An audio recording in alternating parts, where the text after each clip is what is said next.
The early morning light filters through the tall glass windows of the corporate lobby, casting long reflections on the polished marble floor.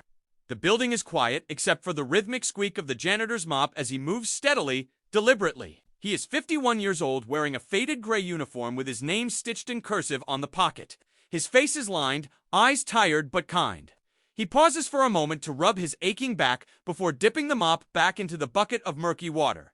Employees begin trickling in, heads buried in their phones or briskly chatting about meetings and deals. None of them acknowledge him. A young man in a suit steps around his bucket with an annoyed sigh but doesn't say a word. A group of colleagues passes, gossiping about the CEO's big project launch and laughing about their upcoming bonuses, completely ignoring the janitor's presence. He moves out of their way quietly, eyes down. As he cleans, he glances up at the wall where a framed photo of the CEO and his daughter hangs.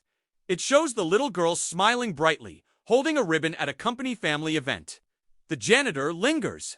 For a second on her happy face, his expression softens, almost like a grandparent's fondness, before he turns back to his work. He uses a rag to polish the edges of the display carefully, making sure even the frame shines. No one notices the care he puts into every corner. Papers litter the floor from last night's rush, and he patiently picks them up one by one. He wipes smudges off the glass doors so they gleam. A manager breezes by talking loudly on the phone, doesn't even glance at him. The janitor simply steps aside, offering a respectful nod that goes unseen. He doesn't complain. He's used to being invisible here. He checks his watch. It's only the start of a long shift. He sighs, grips the mop, and continues working, determined to leave the lobby spotless before the office fills up completely. The afternoon sun burns hot outside the sleek corporate building. Cars come and go from the busy parking lot, horns occasionally honking in impatience. The janitor steps outside for a short break, wiping sweat from his brow with an old handkerchief. He leans against the wall, watching the world move at its usual hurried pace. He notices the CEO's black luxury car pulling in.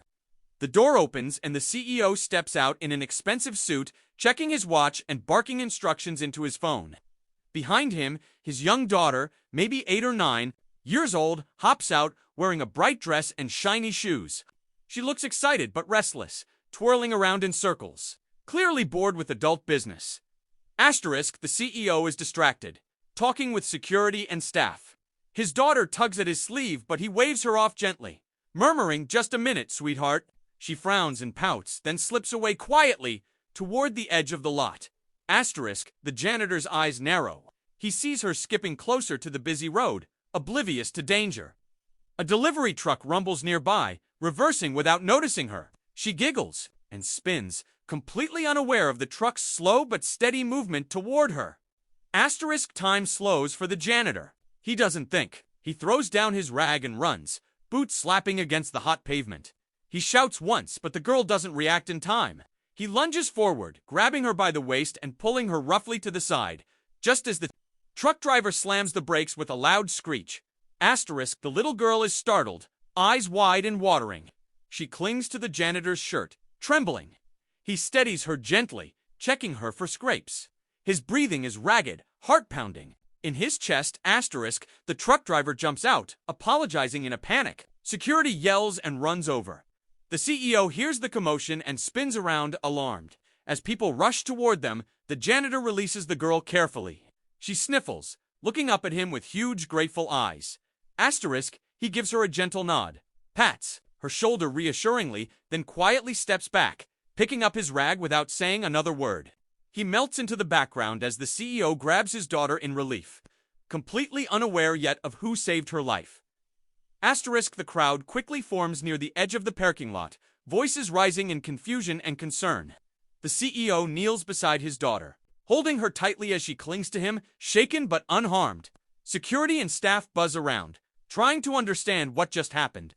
The truck driver is apologizing profusely, gesturing toward where the girl had wandered. But in all the noise and panic, no one notices the janitor quietly stepping away. He doesn't wait for thanks or recognition. His heart still beats fast from the scare, but his face remains calm.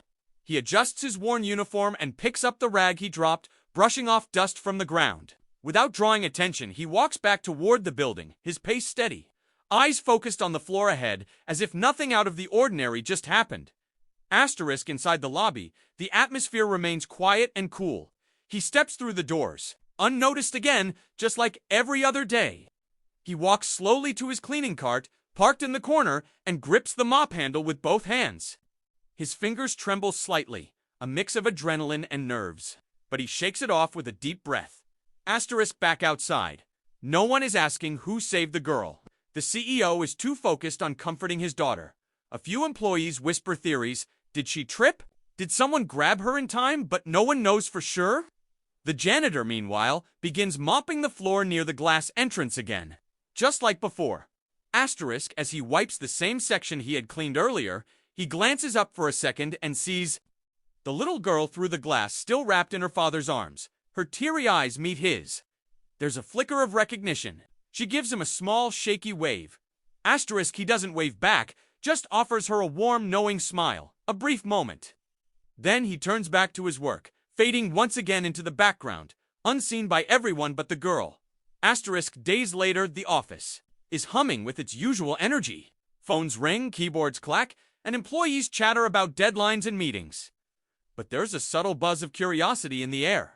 Word has spread that the CEO's daughter had a close call in the parking lot. No one knows exactly what happened, but rumors swirl that someone saved her. Asterisk, in the CEO's sleek glass-walled office. The atmosphere is different. The CEO sits at his massive desk, brow furrowed in deep thought. He's replaying the moment. In his head, over and over, the shock, the fear, the relief at holding his daughter safe. She had tried to tell him in her small voice about the man who grabbed me so I wouldn't get hurt. But in the chaos, he hadn't really listened. Now the memory haunts him. Asterisk, determined to find out the truth, he calls in his head of security. Together, they review the parking lot security footage on a large monitor. The video shows the girl wandering dangerously close to the reversing truck. Then, clear as day, the janitor races into view, grabs her, and pulls her to safety at the last possible second.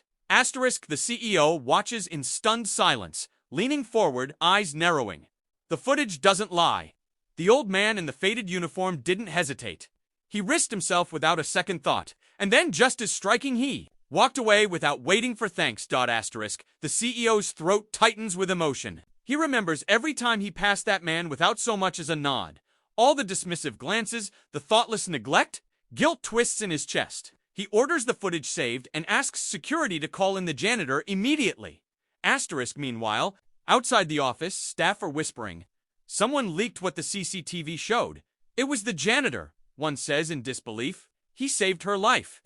Others shift uncomfortably, recalling how they'd ignored him or spoken down to him. The whispers spread like wildfire. By the time the janitor is summoned, the whole floor seems to go quiet, heads turning to watch him walk slowly, hesitantly, toward the CEO's office door. Asterisk, the entire company seems to hold its breath as the janitor steps into the CEO's office. His old boots squeak on the polished floor. He clutches his cap nervously in his calloused hands. The CEO rises from behind his imposing desk. But, for once, he doesn't seem imposing. At all, his eyes are glassy with gratitude. Asterisk, for a moment, there's heavy silence. The janitor bows his head slightly, avoiding eye contact, mumbling an apology for being called up during work hours, but the CEO shakes his head and crosses the room in a few strides. Without ceremony, he clasps the janitor's hands in both of his voice trembling as he thanks him over and over. Asterisk, he doesn't hide his emotion. He says he saw the footage, saw the exact moment his daughter would have been crushed, had it not been for the janitor's courage. He confesses his own shame at never having truly noticed the man who faithfully cleaned his floors for years. Asterisk, the janitor tries to dismiss the thanks humbly, saying it was just instinct that he'd do it for anyone. But the CEO refuses to let it go. He insists on honoring him properly. Asterisk, word spreads fast. Later that afternoon, the company calls an impromptu meeting in the lobby. Employees gather in a rough circle, murmuring, glancing at the janitor who stands awkwardly by his mop. For the first time, they really look at him, not through him. Asterisk, the CEO steps forward and tells everyone exactly what happened. He describes the silent heroism of the janitor who saved his daughter's life and asked for nothing in return. The lobby is hushed, many shifting uncomfortably as they recall how they treated him before.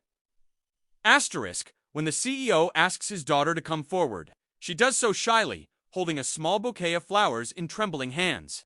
She walks straight to the janitor and gives him a tearful hug, burying her face in his chest.